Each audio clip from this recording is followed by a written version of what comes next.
اجتماعی جرم ہے کہ ہم 6 بر اعظم میں بسنے والے انسانوں تک اللہ کا پیغام نہیں پہنچا رہے۔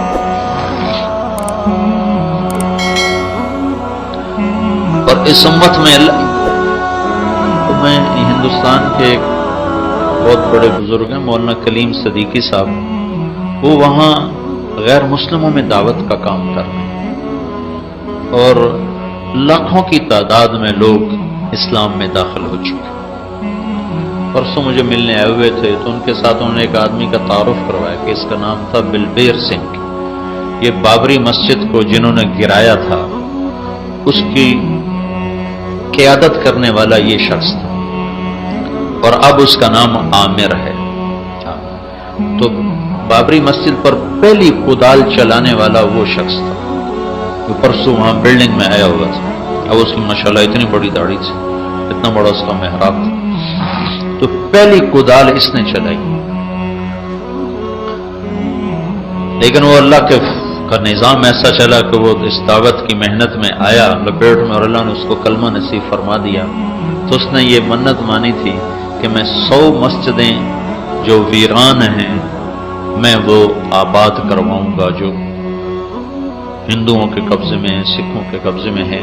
تو اس نے بتایا کہ میں 77 مسجدیں آباد کروا چکا ہوں، 37 باقی، 27 باقی، 77 مسجدیں آباد کروا چکا ہوں۔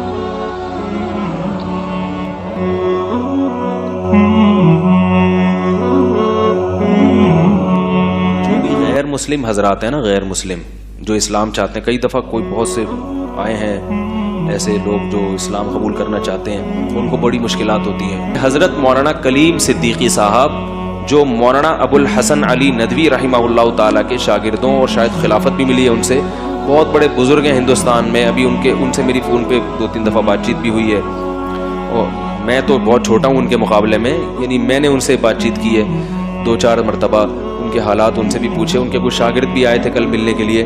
ان کے ہاتھ پہ 5 لاکھ سے زیادہ غیر مسلم مسلمان ہو چکے ہیں۔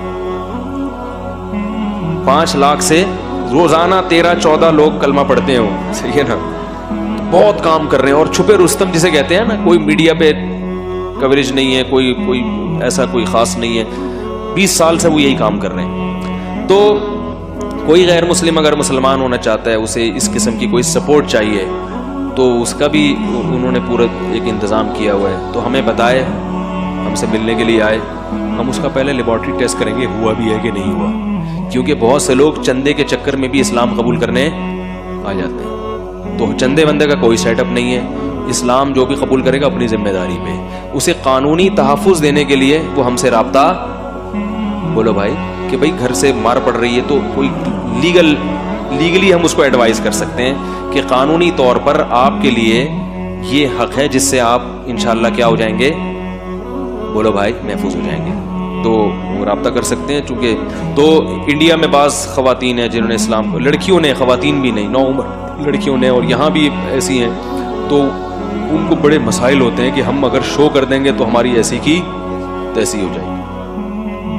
تو میں ان غیر مسلموں سے ایک بات کہتا ہوں جو مسلمان ہونا چاہتے ہیں، دیکھو اسلام نام ہے، دل سے اللہ اس کے رسول کو مان لینا اور زبان سے اس کا اقرار کر لینا۔ تو زبان سے اقرار کے بعد اگر آپ کو ڈر ہے کہ آپ کو جان سے مار دیا جائے گا یا اتنا سختی کی جائے گی، تو آپ اپنے اسلام کو شو نہ کریں، آپ تنہائی میں کلمہ پڑھ لیں اور زبان سے کہہ دیں کہ اشہد اللہ الہ، کہ میں گواہی دیتا ہوں یا دیتی ہوں کہ اللہ کے سوا کوئی عبادت کے لائق نہیں ہے، واشہد ان محمدن، اور میں گواہی دیتی ہوں کہ محمد صلی اللہ علیہ وسلم عبدہ، اللہ کے بندے پہلے، تاکہ لوگ غلو نہ کریں، مشکل کشا حاجت رہا، انسان ہیں، بندے ہیں، ورسولہ، مگر اللہ کے سفیر بھی ہیں، اللہ کا پیغام لے کر دنیا میں آئے ہیں۔ ٹھیک ہے، تو میں اس بات کا اقرار کرتا ہوں یا کرتی ہوں۔ یہ زبان سے جب آپ نے کہہ دیا تو آپ اسلام میں داخل ہو گئے، کیونکہ صرف دل سے ایمان لانا کافی نہیں ہے، زبان سے اقرار بھی،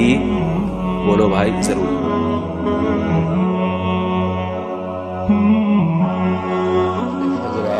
مختلف جماعتیں، مختلف ادارے یہ کام سر انجام دے رہے ہیں۔ داعی اسلام مولانا کلیم اللہ صدیقی صاحب دامت برکاتہم، امت کو ایمان اسلام پہ لانے کی فکر بھی کرتے ہیں، محنت بھی کرتے ہیں، اور بہت بڑی تعداد غیر مسلم خصوصاً ہندو ان کے ہاتھ پہ اور ان کی محنت سے کلمہ پڑھ کر دائرہ اسلام میں آ چکے ہیں۔ یہ بہت بڑی نعمت ہے اللہ تعالیٰ کی، ہمیں اس کی قدر کرنی چاہیے۔ مولانا کلیم اللہ صدیقی صاحب دامت برکاتہم کا کام کئی حضرات سے سنا، بعض کتابچوں میں پڑھا، اور آج ان کے ساتھ ایک طویل نشست ہوئی جس میں ان کی اپنی زبان سے ان کے کام کو سنا اور ان کی کارگزاری سنی۔ دل بہت خوش ہوا، دل سے دعائیں بھی نکلتی ہیں، اللہ تعالیٰ قبول فرمائے۔ اس کام کے لیے جو ان کو اسباب اور وسائل چاہیے، اللہ تعالیٰ وہ اسباب اور وسائل بھی ان کو عطا فرمائے۔ میں اپنے تمام احباب سے، متعلقین سے، اس گفتگو سننے والے سامعین سے گزارش کروں گا کہ مولانا کلیم اللہ صدیقی صاحب دامت برکاتہم کے لیے دعا بھی فرمائے، اللہ تعالیٰ ان کی حفاظت فرمائے، دعا فرمائے، اللہ تعالیٰ ان کو جو اسباب چاہیے اپنے کرم سے عطا فرمائے، ان کی اس محنت کو قبول فرمائے، اور جو آدمی جس حد تک تعاون کر سکے وہ ان کے ساتھ اس تحریک میں دست و بازو بنے۔ اور یہ ہمارے ذمہ ہے کہ جو بندہ، جو ادارہ، جو جماعت دین کا کام صحیح نہج پہ کرے، اس کے لیے دعا بھی کرنی چاہیے، اس کے ساتھ تعاون بھی کرنا چاہیے، اپنی ہمدردیاں بھی ان کے ساتھ رکھنی چاہیے۔ تو داعی اسلام مولانا کلیم اللہ صدیقی صاحب دامت برکاتہم سے ملاقات کر کے، ان کی کارگزاری سن کے بہت دل خوش ہوا۔ اللہ تعالی ہم سب کو قبول فرمائے، اللہ تعالی ہم سب کو دین کا کام کرنے والوں کا معاون بنائے، دست و بازو بنائے، اللہ ہمارا بھی خاتمہ ایمان پر فرما دے۔ السلام علیکم ورحمۃ اللہ وبرکاتہ۔ مولانا کلیم صدیقی صاحب جو ہیں وہ بڑے مجاہد بھی ہیں، مبلغ بھی ہیں، داعی بھی ہیں، اور ان کی محنت سے اللہ تبارک و تعالیٰ نے سینکڑوں نہیں ہزاروں سے بھی زیادہ لوگوں کو مسلمان اسلام نصیب کیا۔ انہوں نے ہندوؤں میں بڑا کام کیا، غیر مسلموں میں بڑا کام کیا، اور اللہ پاک نے ان کی زبان میں اتنا اثر اور تاثیر رکھی ہے کہ جب بات کرتے ہیں تو لوگ مسلمان ہو جاتے ہیں۔ اور انہوں نے یہاں بھی کئی کافروں کو مسلمان کیا ہے، جدے میں، دمام میں، ریاض میں جو لوگ آئے ہوئے ہیں، تو اللہ ان کو اور زیادہ سے زیادہ کامیابی